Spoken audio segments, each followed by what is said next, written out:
Graças a Deus, irmãos e irmãs, pelo privilégio maravilhoso que temos de entrar com vida para mais um dia do Senhor, não somente com vida, mas também com coração pronto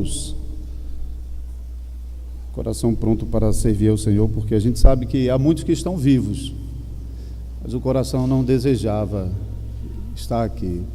Então, a gente também precisou da graça de Deus, não apenas para nos conservar em vida, mas também para conservar o nosso coração fiel ao Senhor. E Deus também removeu qualquer obstáculo que servisse de empecilho à nossa chegada aqui. Devemos dar graça a Deus por isso. No domingo é sempre para a Igreja do Senhor um dia muito especial. Então nós vamos dar continuidade ao tratamento do tema com base no uso livre de Juízes, como a gente já vem fazendo, lembrando aos irmãos que nós, no primeiro momento, nós extraímos uma definição básica para avivamento como a obra poderosa do Espírito Santo em nosso coração, que nos leva a viver em conformidade com Deus e nos dirigir para Deus, nos restaurar, nos transformar, para que a gente possa viver a vida cristã cumprindo o mandato que o Senhor nos chama a executar como filhos e filhas dele. E ontem à noite nós vimos que esse avivamento é uma necessidade, já que nós somos salvos em Cristo Jesus, mas ainda somos pecadores, ainda sofremos diariamente os efeitos de uma natureza que está corrompida e que aguarda o dia da redenção final. Por isso precisamos diariamente da graça do Senhor para vencermos os nossos inimigos. Falamos sobre esses inimigos também ontem, os inimigos externos, o diabo e o mundo, mas o principal inimigo que é a nossa própria natureza. Então hoje nós vamos avançar um pouquinho mais por ver um pouco mais que é Deus quem nos dá a vitória contra os nossos inimigos, particularmente a nossa natureza caída, e como Deus faz isso. Então vamos avançar um pouquinho nessa direção. Então veremos que Deus escolhe pessoas fracas, eu e vocês somos pecadores fracos. Se Deus não nos sustentar, não temos a mínima chance de permanecer de pé.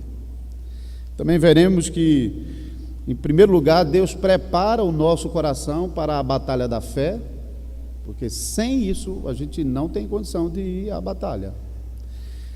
E veremos também que Deus vence os nossos inimigos com armas inimagináveis, assim, armas que são imprevisíveis. Deus nos surpreende com a maneira como Ele vence os nossos inimigos por nós e juntamente conosco. Eu vou pular o capítulo 4 e capítulo 5, nós já tratamos o 3 ontem, porque eu vou usar o capítulo 4 e 5 hoje à noite, na pregação, mas nós vamos usar agora a próxima sessão, que é Juízes capítulo 6 a 8. É uma leitura longa, então eu não vou fazer a leitura, vou fazer como eu tenho feito até agora e vou apresentar um resumo dessa sessão. Eu expliquei para os irmãos que são vários ciclos de apostasia de Israel, né? Onde nós estamos vendo que Israel faz o que é mal aos olhos do Senhor, Deus castiga Israel, levantando uma nação para oprimir Israel. Israel se vê em aperto e clama ao Senhor pedindo por socorro, e Deus então responde à oração de Israel enviando um libertador que vence os inimigos externos e promove a paz mais uma vez para o povo de Deus. Isso é o programa que a gente tem aqui no livro de Juízes. Esse programa, como a gente viu no final do capítulo 3, versículo 31, pode estar comprimido em um único versículo, né? A gente viu que Deus levantou Sangar para ser o libertador de Israel, mas ele também pode compreender uma longa sessão, como é o caso aqui agora de Juízes capítulo 6 a 8, que relata mais um ciclo de apostasia na época de Gideão, e como Deus usou Gideão como um libertador para trazer novamente a paz para o povo de Deus. Então eu quero só rapidamente fazer uma apresentação dessa sessão, desses 3 capítulos, para vocês acompanharem, e então com base nisso a gente concluir, tá certo? Então, se você está no livro de Juízes, os primeiros 6 versículos desse capítulo 6 nos mostra mais uma vez o ciclo de apostasia de Israel. Israel fazendo o que é mal aos olhos do Senhor, o Senhor levantando os midianitas como castigo por causa do pecado de Israel. E lembre-se que no primeiro momento eu expliquei o capítulo 1 e 2 como sendo capítulos básicos dessa narrativa de Juízes, porque no capítulo 1 mostra que Deus permaneceu fiel à sua aliança, assim como havia sido com Josué, também com essa nova geração, levando essa geração às novas conquistas. No capítulo 2 mostra que o povo não confiou em Deus para continuar avançando nas conquistas, e então, como castigo, Deus usaria as nações. No final do capítulo 2 você vai ler, no início do capítulo 2 você vai ver sobre isso. As nações são instrumentos de Deus para punir o pecado de Israel, mas ao mesmo tempo Deus vai usar também para o bem de Israel. Então aqui Deus levanta os midianitas, aliados com outros povos do Oriente, para oprimir a Israel. Isso até o capítulo 6, o versículo 6. A partir do versículo 7, então, começa o clamor de Israel. Israel está levantando um clamor, e Deus responde a esse clamor de Israel. Em primeiro lugar, enviando um profeta. Veja os versículos 8 a 10, é a primeira vez que a gente está vendo isso aqui, já é um elemento novo na narrativa. Deus começa a preparação do novo livramento por meio de enviar um profeta anônimo no meio do povo, mas pelo que a gente vê aqui, ninguém está dando ouvido ao profeta. Então Deus precisa fazer mais do que ficar esperando a reação do povo. Eu já disse para os irmãos que Deus, ele não fica esperando se a gente vai funcionar ou não. Se Deus propôs nos salvar, ele vem e faz o que tem que fazer. Porque se ele for esperar que a gente reaja, nós não temos em nós mesmos essa disposição, essa inclinação de coração. Então, embora Deus envia profeta, e Jesus menciona sobre isso lá em Mateus 23, quando ele diz que muitas vezes Deus enviou profetas, a uns vocês mataram, a outros apedrejaram, a outros prenderam, porque a reação do povo, geralmente, no endurecimento do coração, era de rejeitar a palavra de Deus por meio dos profetas. E aqui lemos Deus levantando um profeta anônimo, e esse profeta está lembrando ao povo, versículo 8 a 10, você vê que Deus foi fiel à aliança. Deus cumpriu, ele disse que ia tirar o povo do Egito, ele tirou, disse que ia introduzir o povo na terra de Canaã, Deus cumpriu. Deus prometeu que ia dar a terra e eliminar as nações. Deus estava fazendo isso, até que Israel deixou de confiar no Senhor e não continuou avançando para a conquista de mais terras. Então, o profeta avisa que o que está acontecendo agora, o sofrimento de Israel na mão dos midianitas, nada mais é do que o castigo de Deus pela quebra da aliança, em não confiar em Deus para avançar, destruindo as nações de Canaã. Lembre-se que destruir as nações de Canaã aqui, a gente não tem tempo para falar sobre isso, mas só para pontuar, não tem nada a ver com aquilo que ímpios estão acusando a tradição judaico-cristã de fazer, como, por exemplo, acontece em muitas guerras hoje em dia, onde uma nação quer eliminar a outra nação, quer uma raça tentando eliminar outra raça, e isso é genocídio. E muitas vezes dizem que a Bíblia está cheia de genocídio. De jeito nenhum, porque Israel não entrou em Canaã para eliminar os cananeus, porque Israel se achava superior aos cananeus, e isso seria genocídio. Israel entra em Canaã para eliminar os cananeus com base na ordenança divina que havia derramado um juízo sobre os cananeus, e então Israel nada mais é do que a espada na mão de Deus para punir os pecados dos cananeus e assim purificar a terra que seria dada como herança ao povo de Deus. Isso é muito diferente. Isso é a mesma coisa que vai acontecer no juízo final. Essas pessoas que negam que Deus tenha direito de punir os pecadores, então eles vão negar o juízo final. Porque o que Deus vai fazer no juízo final? Deus vai chamar, olha, vem cá, apresente aí os seus argumentos. Não. Deus vai pegar todos aqueles que não têm Cristo como seu Salvador e vai botar de cabeça para baixo no fundo, no quinto dos infernos. É isso que Deus vai fazer. Naquele momento não haverá misericórdia.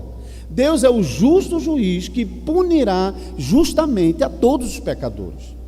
O juízo final será assim. Só a igreja de Cristo será poupada desse grande juízo. No passado, Deus demonstrou esse juízo em Sodoma e Gomorra, vocês se lembram disso, e Deus demonstrou esse juízo em Canaã, nas nações pecaminosas, idólatras de Canaã. Por isso, Deus diz para Israel: entre e elimine tudo, purifique a terra, porque essa terra é consagrada ao Senhor. Israel falhou, quebrou a aliança e não fez isso. Não apenas consentiu que os povos continuassem em Canaã, como até mesmo começou a se misturar com esses povos e se associar a eles. Então, Deus responde o clamor do povo primeiro por enviar um profeta para lembrar o povo sobre essas coisas. Eu sou fiel, mas vocês foram infiéis, por isso vocês estão apanhando os castigos da aliança.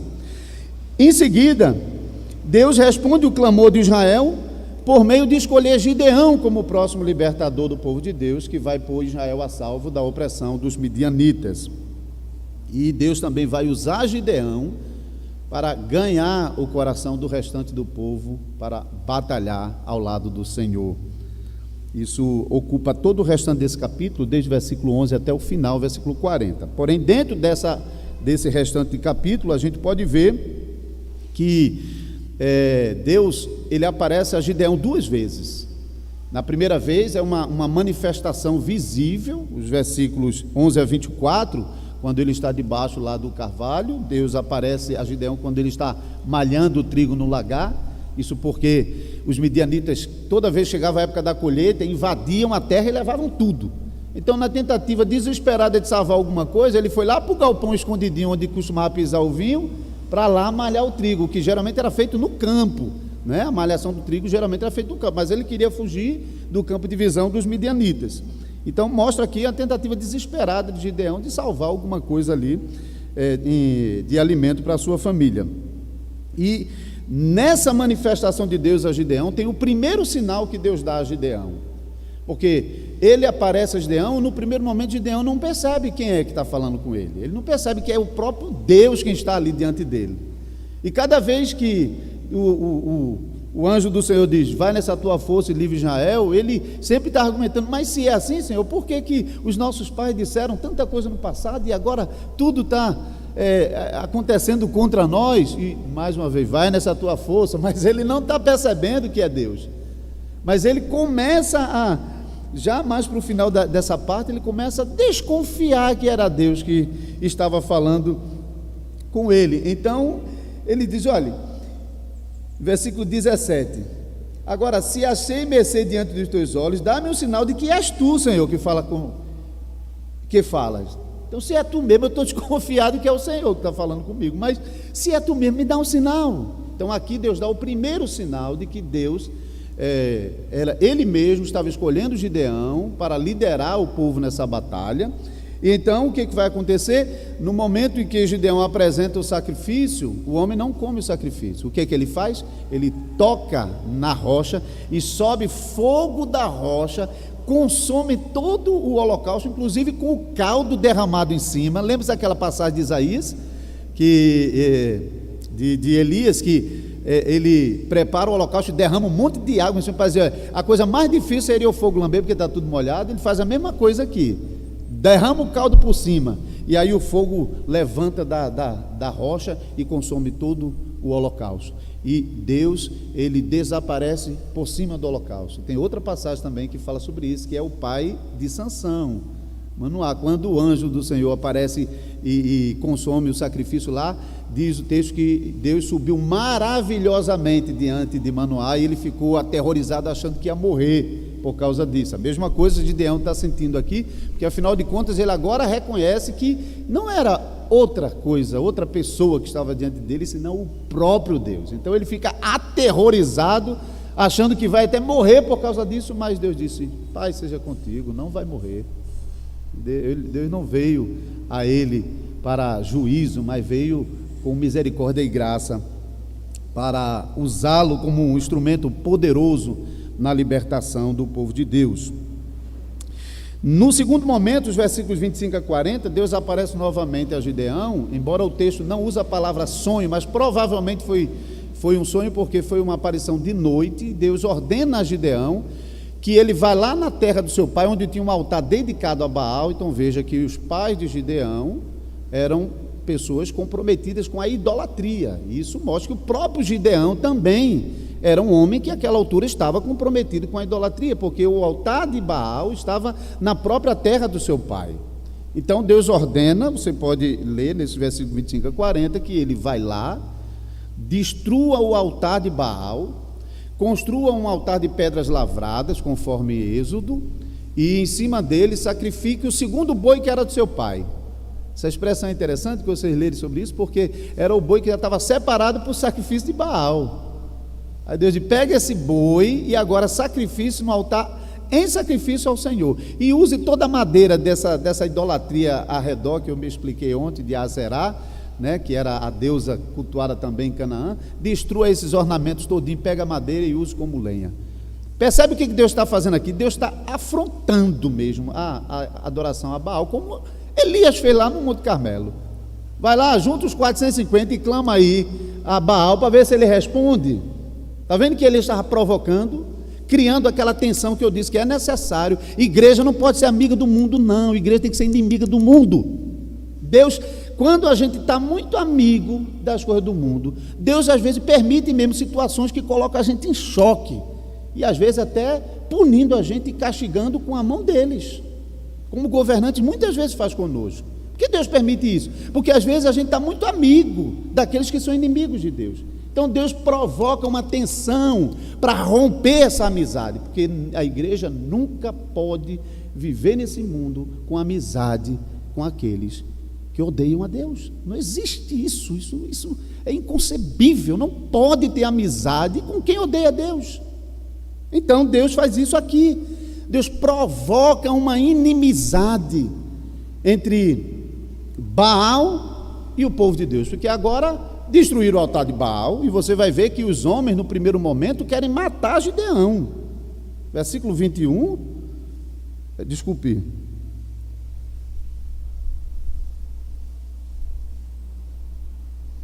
versículo 29, uns aos outros diziam: quem fez isso? E perguntaram e inquirindo, disseram: Gideão, filho de Joás, fez essa coisa. Então os homens daquela cidade disseram a Joás: leva para fora o teu filho para que morra, pois derribou o altar de Baal e cortou o poste ídolo que estava junto dele.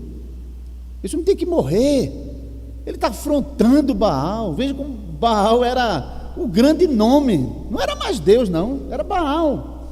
Quem ele pensa que é para destruir o altar de Baal? Então, por meio disso, Deus está criando uma provocação, porque ele está criando uma tensão no coração. Agora o povo vai ter que decidir de que lado fica. Fica do lado de Baal ou fica do lado de Deus? A mesma coisa lá em Elias, né? O povo começa do lado de Baal, mas no final eles correm atrás dos profetas de Baal e matam tudinho.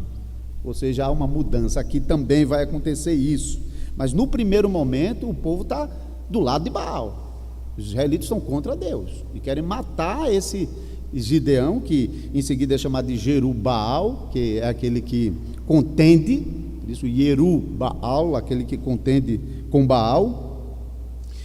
E depois então dessa segunda manifestação de Deus a Gideão, no qual Deus usa Gideão para começar um trabalho no coração do povo.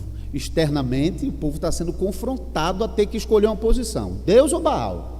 Mas Deus do lado de dentro está trabalhando já, a gente não está vendo, porque o trabalho de Deus é assim, né? Lembre-se que Jesus disse lá na conversa com Nicodemos que tudo que é nascido de Deus é como o vento. Então ele não sabe nem de onde vem nem para onde vai, porque é guiado misteriosamente, é um movimento misterioso. Deus está trabalhando no coração, enquanto a gente só pode ver o que está acontecendo aqui do lado de fora. E esse capítulo 6 conclui com Deus dando mais um sinal a Gideão. Veja que, irmão, Gideão, ele compreendeu claramente que era Deus que tinha aparecido a ele, não teve dúvida nenhuma. Depois daquelas conversas do anjo do Senhor com ele, do sinal maravilhoso do fogo brotando da penha, consumindo o holocausto, e Deus sumindo no fogo, ele não tinha nenhuma dúvida que era Deus. Mas veja o Gideão aqui. Que Gideão é esse aqui? É um caba valente, forte, corajoso? Não. Gideão ainda está titubeando, ele ainda está inseguro. Ele diz: Senhor, se tu está mesmo comigo, e se tu vai mesmo me dar a vitória já é por meio de mim, me dá mais um sinal. Olha, eu vou pegar a lã e vou botar aqui, e se acontecer de noite de estar tudo seco e somente a lã encharcada de água, então eu saberei que é o Senhor. E aconteceu assim, ele espremeu uma taça lá cheia de água. Senhor, deixa eu fazer só mais uma, vamos inverter o negócio, porque pode ser que ficou fácil encher a lã de água enquanto tudo estava seco. Vamos agora colocar tudo em água de derredor, mas só a lã sequinha. Deus de novo fez. Mais uma vez Deus está dizendo: eu estou com você nessa batalha, essa batalha é minha, vai, confia. Gideão então sai dessa provação aqui, desse teste, um pouco mais confiante do que já estava, mas a gente vai ver que ainda não estava no ponto, não. Deus está trabalhando no coração de Gideão e preparando Gideão para o grande finale, para o teste final aqui, mas ainda está faltando a Gideão ainda um pouquinho. Deus ainda vai fazer mais. Então, quando o capítulo 7 começa, nós lemos sobre a narrativa da escolha dos 300 de Gideão, né? É uma história bastante conhecida, todo mundo conhece os 300 de Gideão. Deus, ele decide escolher um número pequeno de soldados, ao invés de seguir com a grande multidão de israelita, que naquele momento ali chegava a 32 mil soldados. Número grande, né? 32 mil soldados. Mas o exército dos midianitas somavam 135 mil. Isso aí dá o quê? Quantos por cento aí? 20%? Um quarto, né? Um quarto, 25%. Pronto. O exército de Israel era 25% do grande exército midianita de 135 mil homens. Já é difícil para um general liderar uma tropa cujo tamanho é um quarto do inimigo que ele tem que enfrentar. Já é difícil. Mas Deus disse: tem demais, é muito. Manda que todos os que ainda estão inseguros, que não confiam na vitória, manda voltar para casa. E foram-se embora 22 mil, ficaram 10 mil, agora é menos de 10%, né? Menos de 10%. Que general fazia isso? Faria uma coisa dessa? Mas Deus disse: é demais ainda. Para que isso tudo? Eu não preciso disso tudo. Na verdade, não preciso de nenhum. Então, Deus usa um meio inusitado para fazer uma seleção aqui, que é mandar os homens irem beber, e aqueles que se encurvarem na água seriam reprovados, e aqueles que trouxessem a água à boca seriam os aprovados. E somente 300 fizeram isso. 9.700, vai-se embora para casa, fica só 300. Qual general faria isso, irmão? Nenhum general em sã consciência fazia um negócio desse, não. Mas veja no versículo 2 o motivo por que Deus está fazendo isso. E disse o Senhor a Gideão: é demais o povo que está contigo para eu entregar os midianitas nas tuas mãos. Israel poderia se gloriar de mim, dizendo: a minha própria mão me livrou. Está vendo porque Deus está dizendo: não, eu não preciso e não quero usar, para não dar a Israel a fraqueza de depois cair no erro de achar que foram eles mesmos que fizeram isso. Deus está sendo ao mesmo tempo bom com Israel, está protegendo Israel de depois cair no erro de se vangloriar, e protege a sua própria glória também.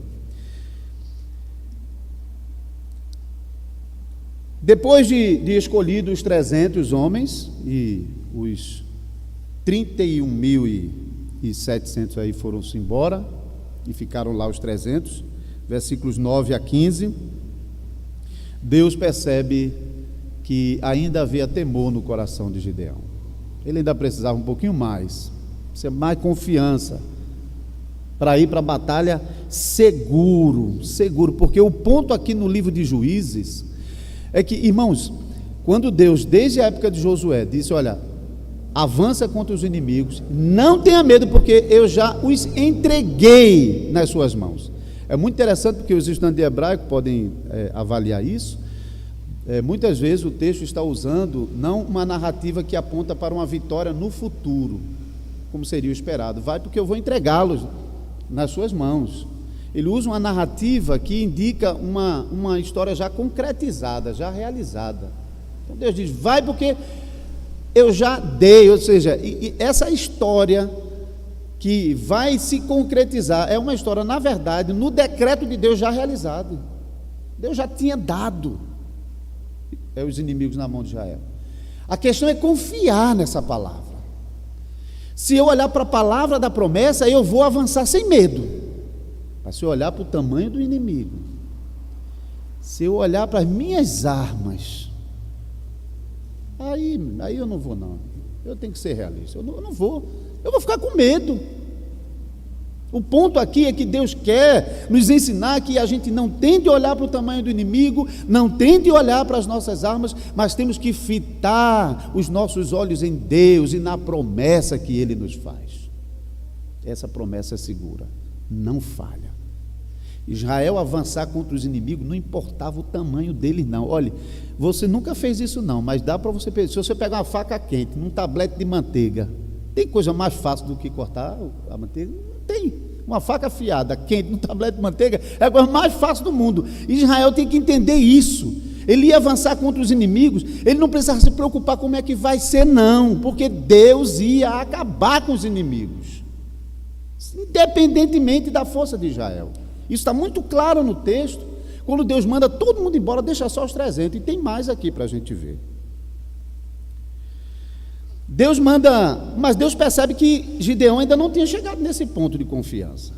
Versículos 9 a 15, Deus manda Gideão descer até o arraial dos midianitas, que estão ali no vale, próximo, na região do vale de Jezreel, aquele vale do Megido, vale do Armagedon, tem muita profecia associada à guerra do Armagedon. É um vale onde aconteceram tantas batalhas que ele ficou conhecido como o Vale das Batalhas, né?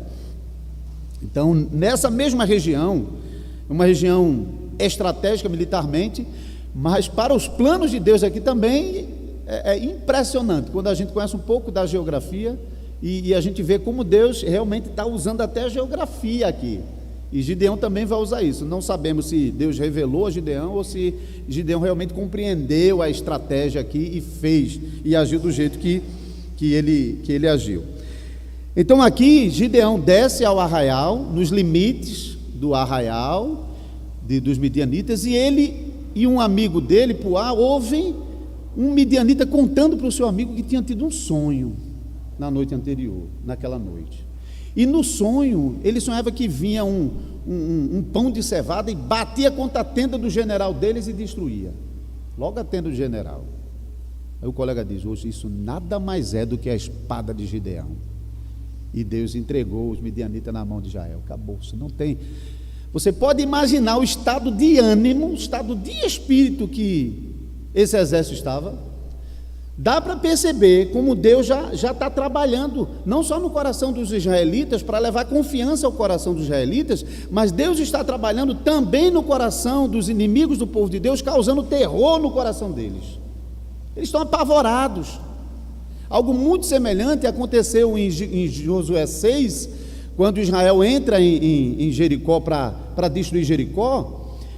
Quando os espias no capítulo 2 entraram em Jericó e foram amparados por Raabe, Raabe diz para os homens, olha, o povo da terra está desmaiando de medo. As pernas, o texto lá diz que as pernas estavam tremendo, estavam desmaiando de medo, por causa do que Deus já havia feito aos inimigos de Israel que saíram contra Israel no meio do caminho. E eles sabem o que vai acontecer. O próximo alvo é eles, e eles sabem que eles não têm como escapar. Está todo mundo morto já. É só passar a faca na manteiga, não tem mais o que fazer. A mesma coisa acontece aqui. Os midianitas estão aterrorizados, enfraquecidos. Sabe aquela coisa que você só basta chegar assim e fazer? E o camarada sai da retirada. É mais ou menos assim a cena. E vocês vão ver mesmo isso aqui, tá? É mais ou menos assim.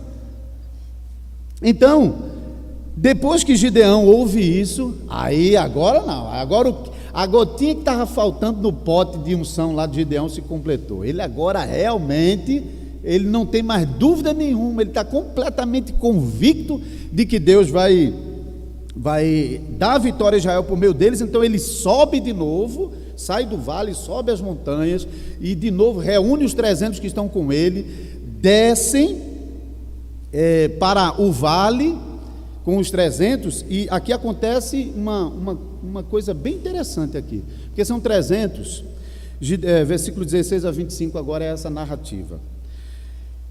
Versículos 19 e 20, veja: chegou, pois, Gideão e os 100 homens que com ele iam às imediações do arraial, ao princípio da vigília média, isso é mais ou menos próximo da meia-noite, tá?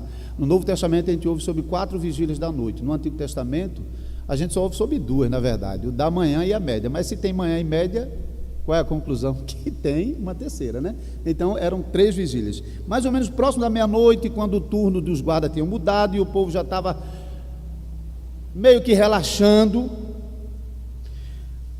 havendo-se pouco tempo antes trocado a guarda, e tocaram as trombetas e quebraram os cântaros que traziam nas mãos. Então foi esse momento que aconteceu esse fenômeno. Assim tocaram as 3 companhias. Observem, Gideão está dividindo os 300 em 3 companhias de 100, ele fica com uma e mais 2. E aqui está acontecendo uma coisa interessante, porque o texto não diz isso com todas as palavras assim não, mas a conclusão não é difícil de chegar não. É como se aqui eles estão aqui no vale, e então, se continuar, vai dar no Jordão, no Rio Jordão. Então, eles colocam as 3 companhias de tal maneira que cria uma espécie de fechamento, deixando só um lado como fuga. Está entendendo? 3 companhias de 100, um do lado, um do outro, e um no fundo, e uma porta de escape ali. Ou seja, já está indicando para onde eles têm de correr. Só que esse para onde eles têm de correr, a gente vai ver no final desse capítulo que Gideão já havia mandado recado aos homens de Efraim para irem para o Jordão e fecharem o Jordão, para que eles não passassem. Tudo está pronto, tudo está armado, tudo está montado. Então esses 300 homens, eles não carregando espadas. Isso aqui é outra coisa interessante, porque mais uma vez, que general fazia isso? Substituir as espadas por trombeta e um cântaro de barro. O cântaro tinha lá uma tochinha dentro, um foguinho dentro, que era de noite, lembre-se que era meia-noite. Ao invés de espada, trombeta e cântaro. Que general pretende ganhar batalha para um grande exército tocando trombeta e quebrando pote de barro no chão? Mas é exatamente isso que Deus faz. Porque mais uma vez Deus está nos ensinando, não são nossas armas que vencem essa batalha. Eles até podiam estar com espada, se tivesse, eles estavam com a espada lá guardadinha, mas na mão. Veja o versículo 20, que é muito claro. O versículo 20 diz assim: tocaram as 3 companhias as trombetas e despedaçaram os cânticos, e seguravam na mão esquerda a tocha e na mão direita a trombeta, e tocavam e clamavam: espada pelo Senhor, espada por Gideão. Mas a espada mesmo não estava na mão, hein? Na mão estava a trombeta e a tocha. Aqui, irmãos, é realmente aquela cena onde o coração, Deus já tinha aterrorizado o coração dos inimigos. Eles estavam num estado de terror tal que não precisava de muito para que eles realmente batessem retirada. Quando aqueles 300 homens, Gideão havia dado sinal: quando eu começar, todo mundo faz. Quando Gideão começou a tocar o chofar, que era a trombeta de chifre de carneiro, e os 300 começaram a tocar, e jogaram o pote de barro no chão com a chama, que eu nem acho que a chama era essas coisas todas, porque o ponto aqui não é a grandeza do ato, mas é a grandeza do efeito que Deus está causando no coração dessas pessoas. Porque para aquele grande exército de 135 mil pessoas, é como se eles estivessem sendo invadidos e engolidos de uma vez só. O terror foi tão grande que o texto diz que eles começaram a levantar a espada uns contra os outros e bateram em retirada. Para onde? Pelo vale de Jezreel, cortando a região central de Canaã na direção do Jordão. Por quê? Primeiro, os midianitas estavam do outro lado do Jordão, era a sua região. Então, o primeiro pensamento, volta para casa, e o caminho que está livre é esse aqui, é por aqui. Então, esses 300 são um instrumento que Deus usou para causar o terror no coração desses homens. Mas o poder definitivamente não estava nas armas desses homens. Ninguém assusta ninguém numa batalha, tocando trombeta e quebrando pote de barro no chão. Foi Deus quem operou. Foi Deus quem usou esses meios inusitados para realmente colocar o coração dessas pessoas desmaiando. Eles já começaram a morrer ali, mas acabaram experimentando a espada na mão dos efraimitas, que, correndo desgovernadamente, chegaram ao Jordão e foram todos abatidos ali na margem do Jordão.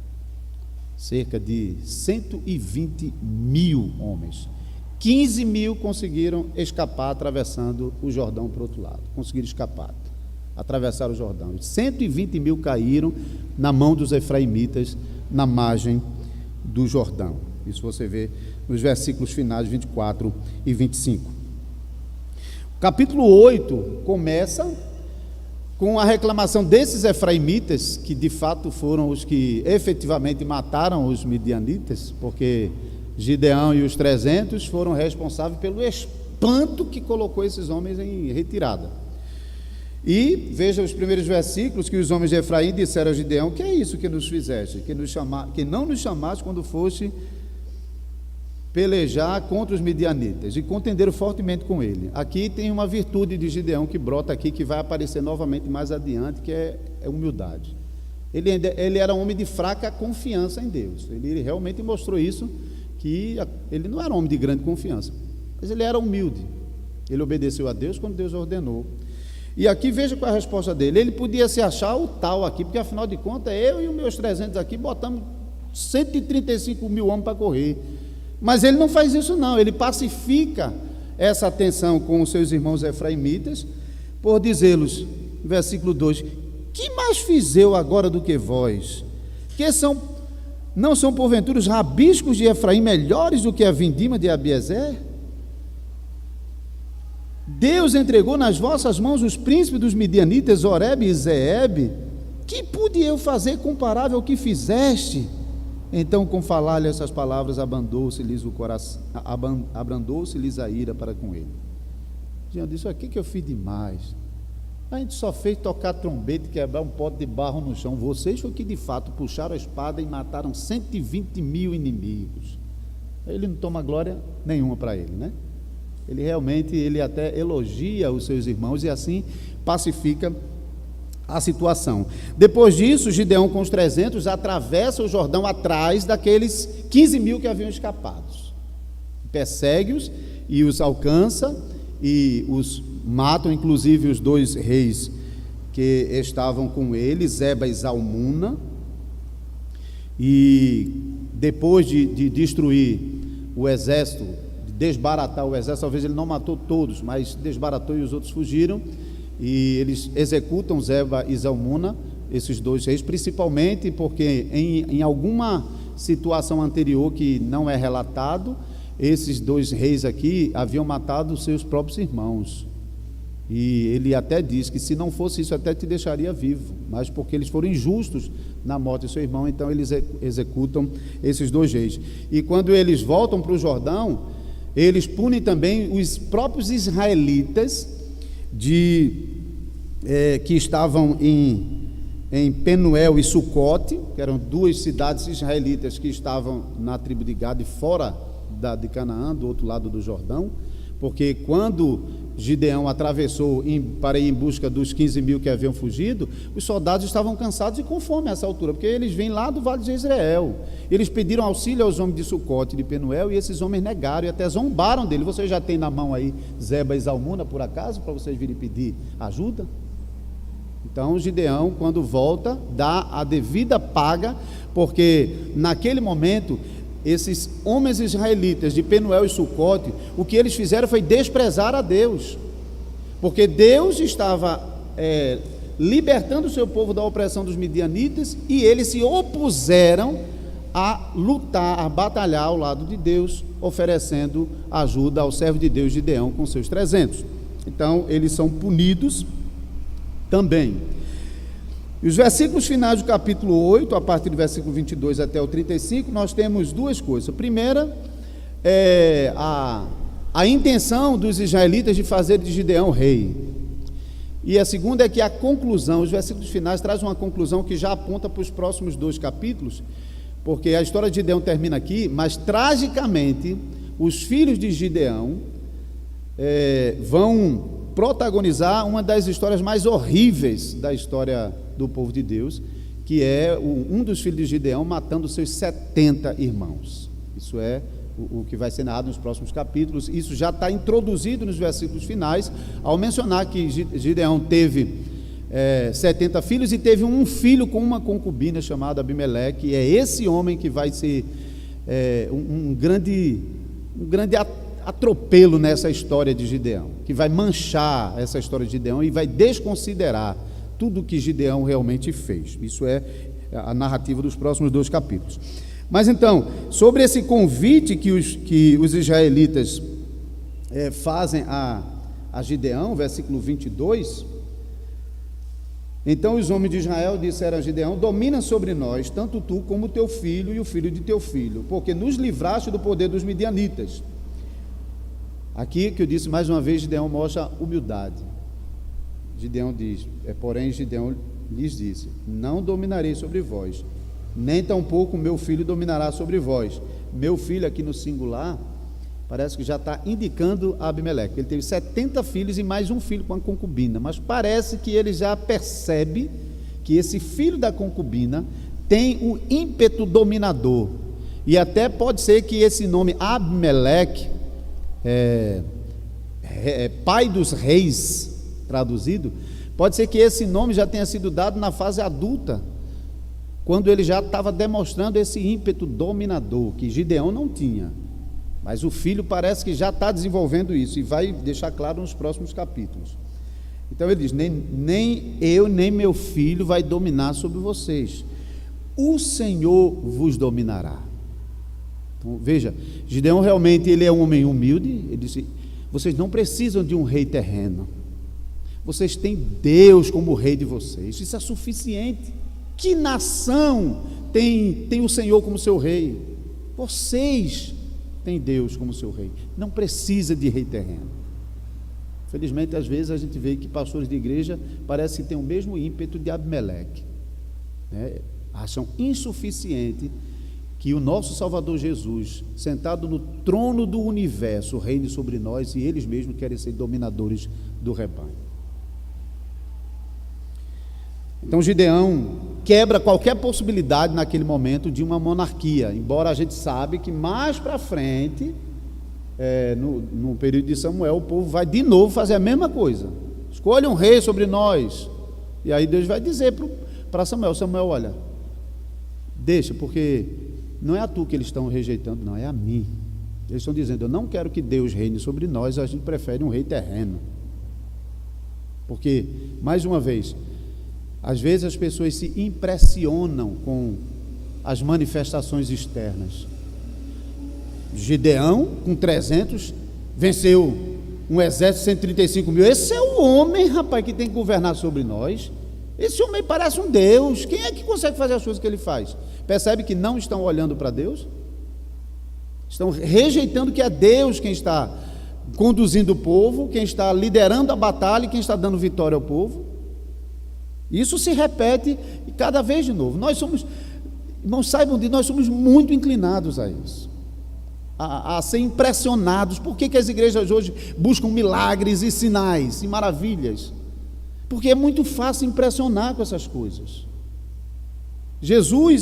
Até Jesus, quando estava realizando os sinais e milagres, Jesus tinha um objetivo com isso. O objetivo de Jesus era atrair o olhar das pessoas, para que as pessoas pudessem olhar por entre o manto de carne a divindade que habitava corporalmente nele. Jesus queria que as pessoas não se fixassem nos sinais, e ele até censura muito, dizendo: vocês estão aqui por causa dos sinais, Vocês não estão aqui por causa de mim, por causa de quem eu sou. Vocês não compreendem quem eu sou. Vocês não compreendem que eu sou o Senhor do sábado. Vocês não compreendem que toda a Escritura falava sobre mim. Disse aos discípulos do caminho de Emaú que eles eram tolos, porque eles não percebiam quem era ele, até que Jesus quebrou o pão na mesa e desapareceu. E então o texto lá de Lucas 24 vai dizer que então eles perceberam que era Jesus. Eles já desconfiavam no caminho, porque o coração já ardia, mas a incredulidade não deixou que eles percebessem quem era. Nós temos uma fraqueza muito grande de nos impressionarmos com os sinais externos, e muitas igrejas estão enchendo por causa disso, mas não por causa de Deus.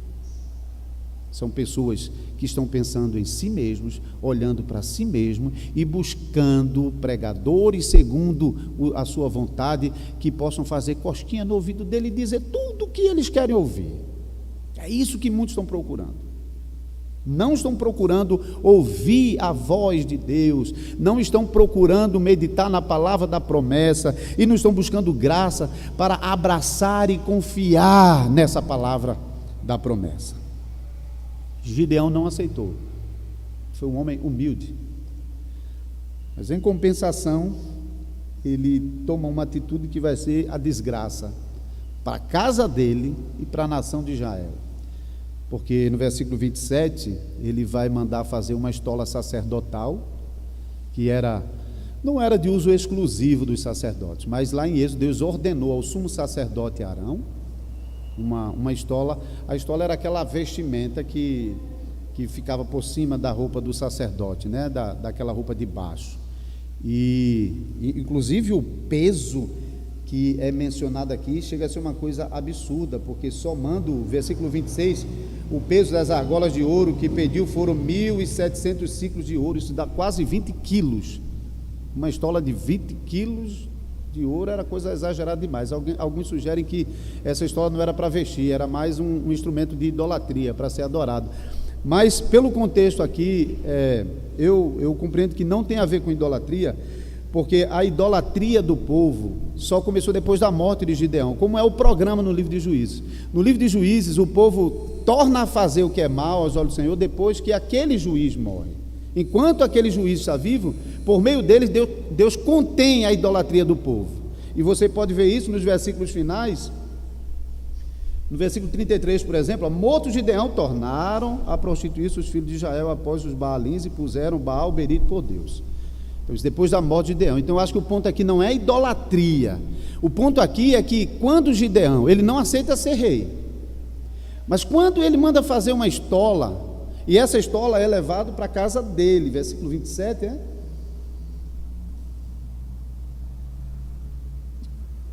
Desse peso fez Gideão uma estola sacerdotal e pôs na sua cidade em Ofra, certo? E todo Israel se prostituiu ali após ela. Isso pode ser até posteriormente.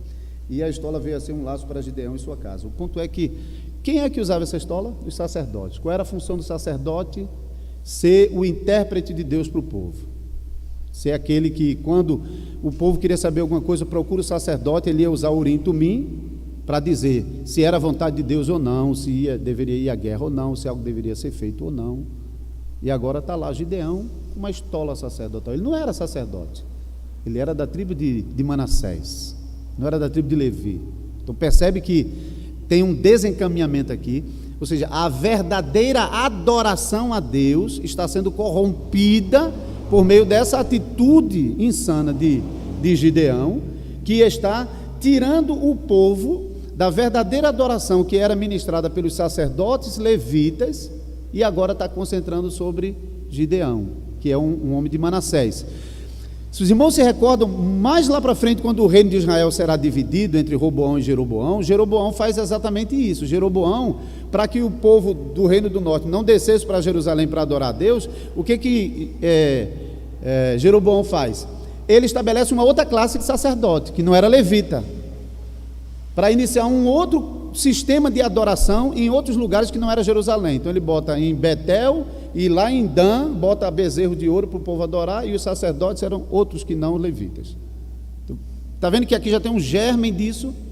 E o próprio livro de Juízes, a partir do capítulo 19, vai mostrar que um homem faz a mesma coisa, faz uma estola sacerdotal para si. Então parece que esse afastamento da verdadeira adoração está sendo um perigo para Israel, especialmente nesse período, até ser restaurado na época da monarquia.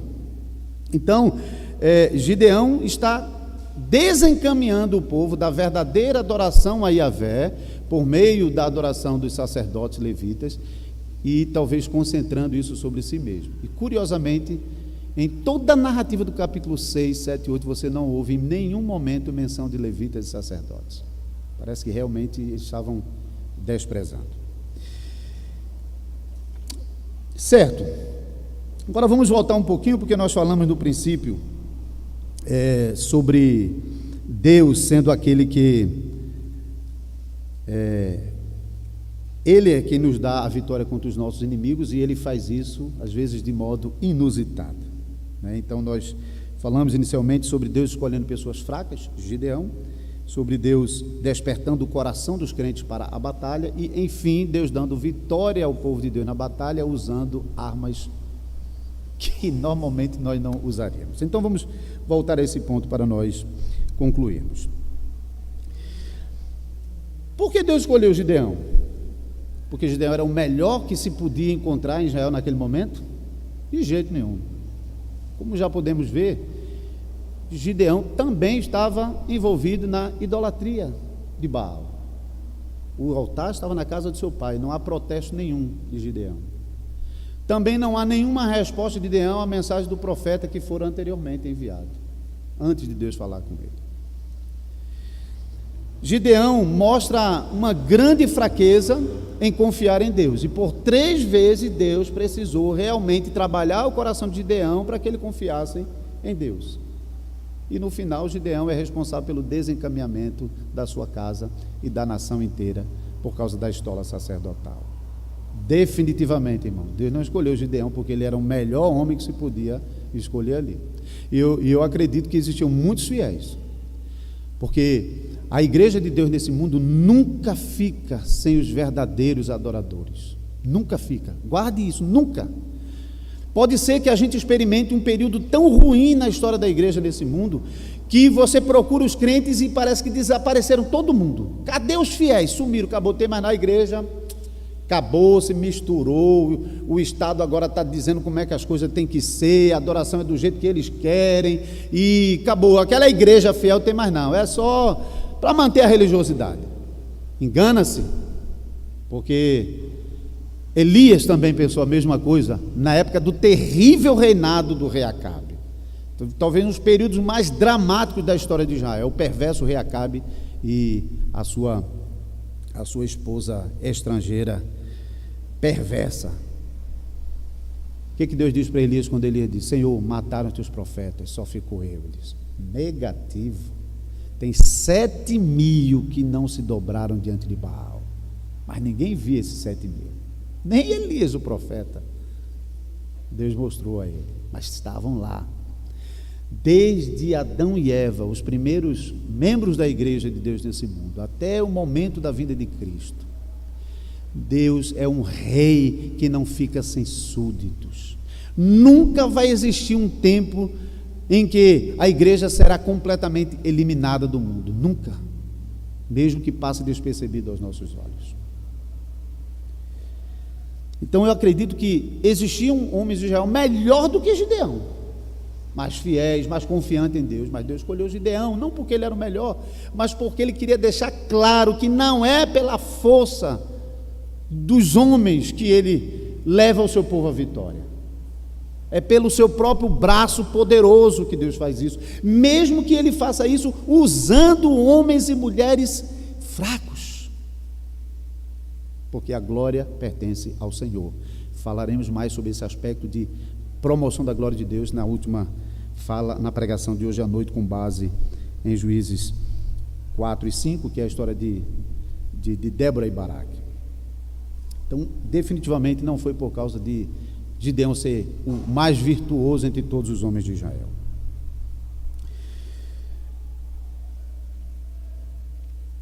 Então, vocês mesmos também nunca deve cair no erro de, quando vocês estiverem enfrentando uma grande luta na vida, e pela graça de Deus vocês alcançarem a vitória, por favor, irmãos, tenham muito cuidado com isso. Não comece a apontar: mas foi por causa disso aqui, ou foi por causa da ajuda de ciclano, ou foi porque eu orei bastante, foi porque eu paguei o preço, foi porque eu fiz vigília, foi porque eu fiz jejum, foi porque eu busquei. Não faça isso não, porque Deus não precisa dessas coisas para lhe dar vitória, não. Apele para a misericórdia e graça de Deus, porque isso basta e são suficientes para garantir a vitória do povo de Deus. O poder não está em nós, nem em nada que nós façamos.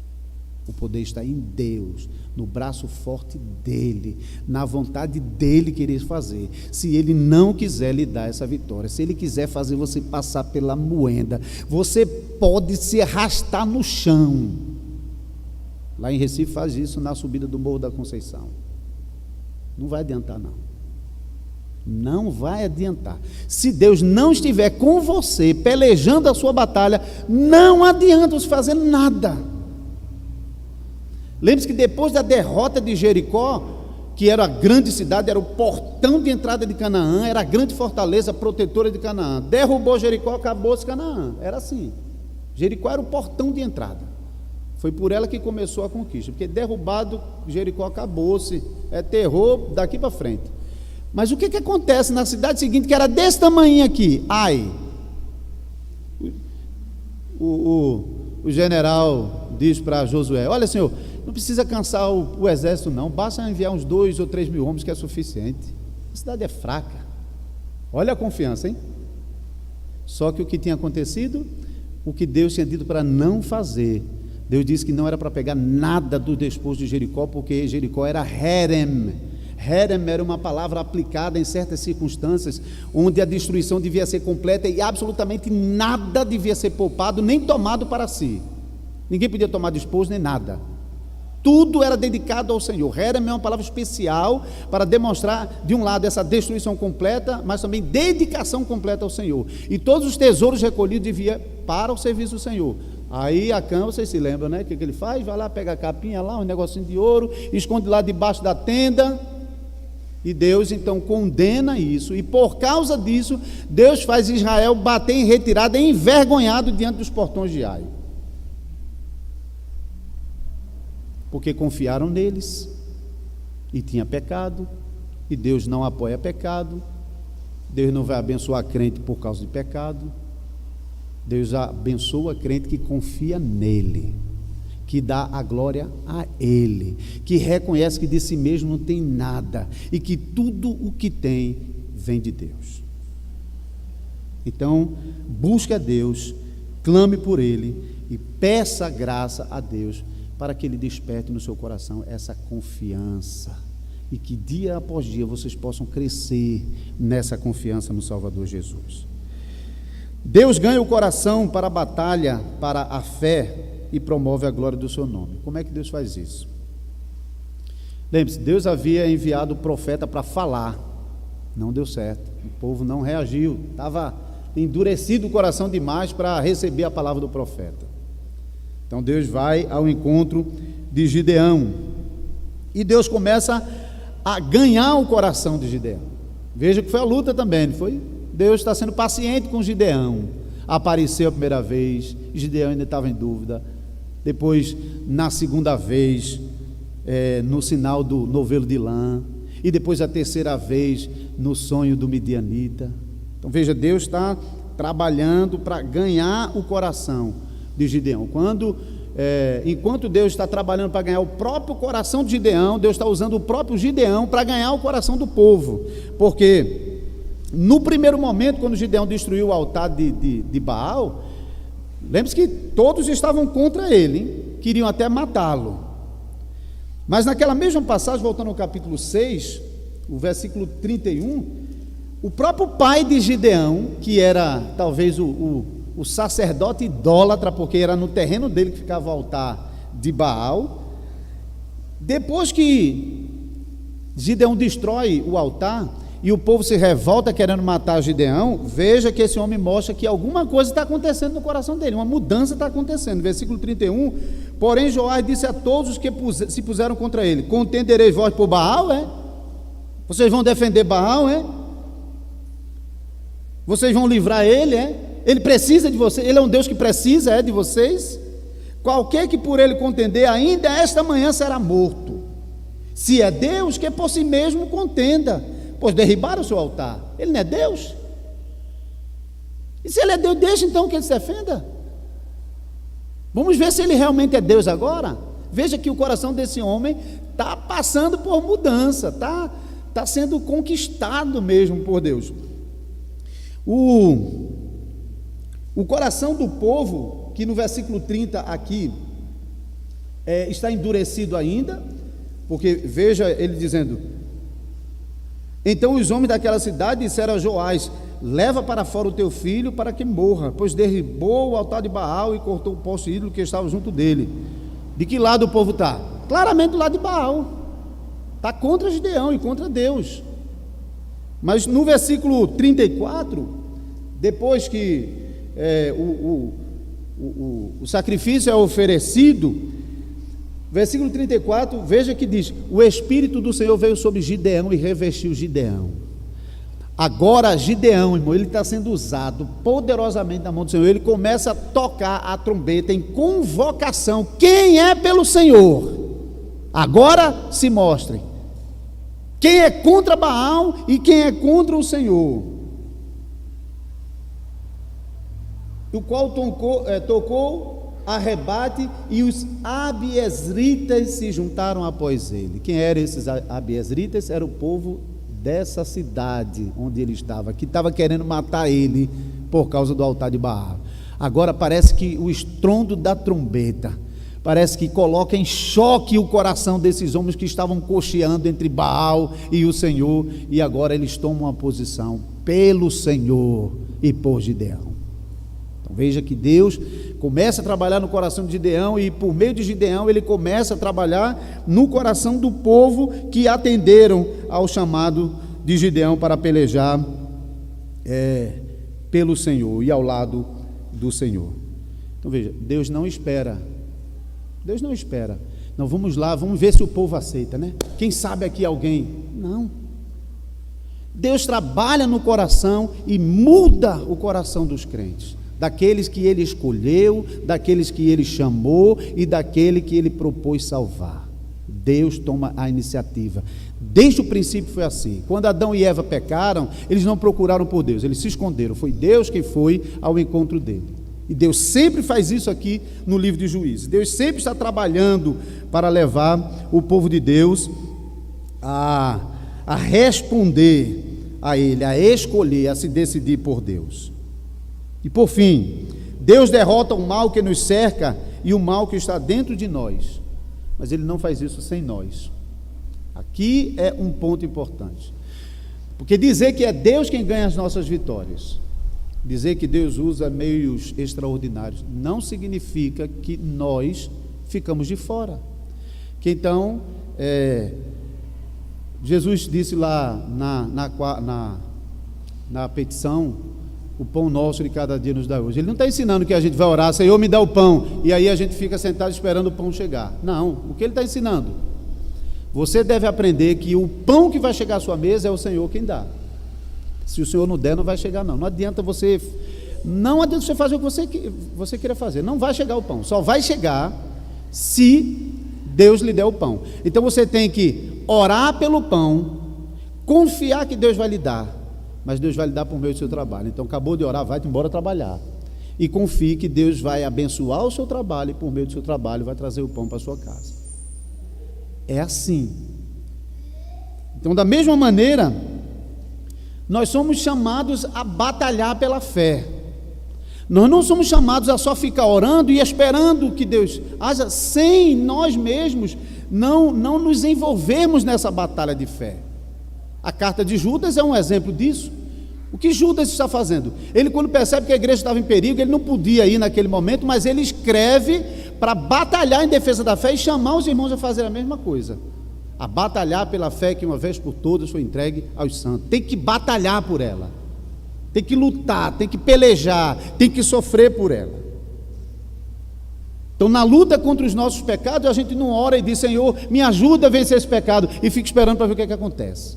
Não, nós somos chamados a pelejar, porque a vitória vem do Senhor, com os meios que Ele escolhe, mas Ele não faz isso sem vocês não. Vocês são envolvidos nessa batalha, porque o nosso envolvimento na batalha é um teste de fé, é teste de fé. Vou pegar um exemplo fora daqui para voltar para o texto. Quando Jesus está diante do túmulo de Lázaro, que ele diz: remove a pedra, não é? Se aquelas pessoas que estavam ali não acreditassem que Jesus podia ressuscitar, sabe o que eles iam dizer? Está pensando que a gente é teu empregado? Vem tu aqui remover, está pensando que é fácil? Por que essas pessoas se dispuseram a remover a pedra? Se eles não acreditassem minimamente que Jesus podia ressuscitar Lázaro, eles iam abrir aquilo ali e dizer: vai-te embora. Como aconteceu em outros momentos. Não. Quando Jesus chamou as pessoas a remover a pedra, chamou aquela multidão a confiar que ele tinha poder para ressuscitar Lázaro. Então, remover a pedra não é ajudinha, como eu vi recentemente, alguém usando isso para dizer que nós trabalhamos em cooperação com Deus. Deus faz uma parte e a gente faz a outra. Deus vai ressuscitar, mas é a gente que tem que remover a pedra. Não. A remoção da pedra é um teste de fé, para chamar o povo a confiar que Deus tem poder para ressuscitar os mortos. Mas você mostra que confia removendo a pedra, porque senão você vai embora. Aqui está acontecendo isso, a começar pelos 300 e por Gideão. Irmão, ir para uma batalha, vai lá, pega lá 300 da gente aqui e manda lá para a Rússia, para dentro da Rússia, para pelejar com o exército russo. Seja sincero, se você não tivesse absoluta certeza que alguma coisa ia acontecer e você ia ver, não sei como, mas a gente com 300zinho aqui, abestalhadozinho, a gente vai vencer o exército de milhares de russos. Quem iria? Quem não tem fé, quem não confiasse na vitória. Mas quem confiasse na vitória ia demonstrar, ia mostrar a sua confiança na vitória como? Dizendo: eu sei que Deus vai, não interessa como, se tem milhares, se a gente tem 300, Deus vai dar a vitória, então eu vou. Então esses homens, Gideão e esses 300, eles estão sendo submetidos ao mais pesado teste de fé, porque eles precisam avançar na direção de um exército de 135 mil pessoas, achando crendo que Deus vai acabar com aquele exército. Então, participar dessa batalha não foi uma cooperação com Deus. Então Deus faz uma parte e os 300 fizeram de jeito nenhum. A participação desses 300 na batalha foi o ato de fé, foi a demonstração de confiança. Eles estavam com o coração completamente dominados pela confiança em Deus. Não enxergaram o tamanho do inimigo, não enxergaram, estavam prontos mesmo para vencer essa batalha. É isso que vocês são chamados a fazer, nessa batalha, que é difícil, vocês são chamados a crer, a confiarem em Deus, não em vocês mesmos. Não olhe para o tamanho do inimigo e nem olhe para as suas armas. Não olhe se na sua mão só tem trombeta e cântaro, e na mão dos seus inimigos tem espada e carros de ferro. Porque nós, no Salmo 146, que Deus diz que Deus vai pegar e vai lançar no fogo os carros de ferro. Não temam, porque Deus vai pegar os carros de ferro, e a gente vai ver isso na próxima pregação. O exército assustador de Cícera com seus carros de ferro, que causava terror nos israelitas, não servirão de nada. Não temam os inimigos E não se assustem com as armas fracas que estão na mão de vocês, porque a vitória não virá por meio de vocês. A vitória vem do Senhor. Irmãos e irmãs, vocês precisam de avivamento. Vocês precisam da obra poderosa do Espírito Santo, transformando o coração de vocês, de glória em glória, até o dia final, e dia após dia, levando a cada um de vocês a uma confiança cada vez mais firme em Deus e no poder de Deus. Que Ele já elegeu o grande general das nossas batalhas, que é quem peleja as nossas guerras. Entrem nessas batalhas, não pensando em vocês mesmos, mas pensando em promover a glória de Deus. Estejam absolutamente certos de que a glória de Deus, Ele não deixará com o outro. Confie nisso. Deus abençoe.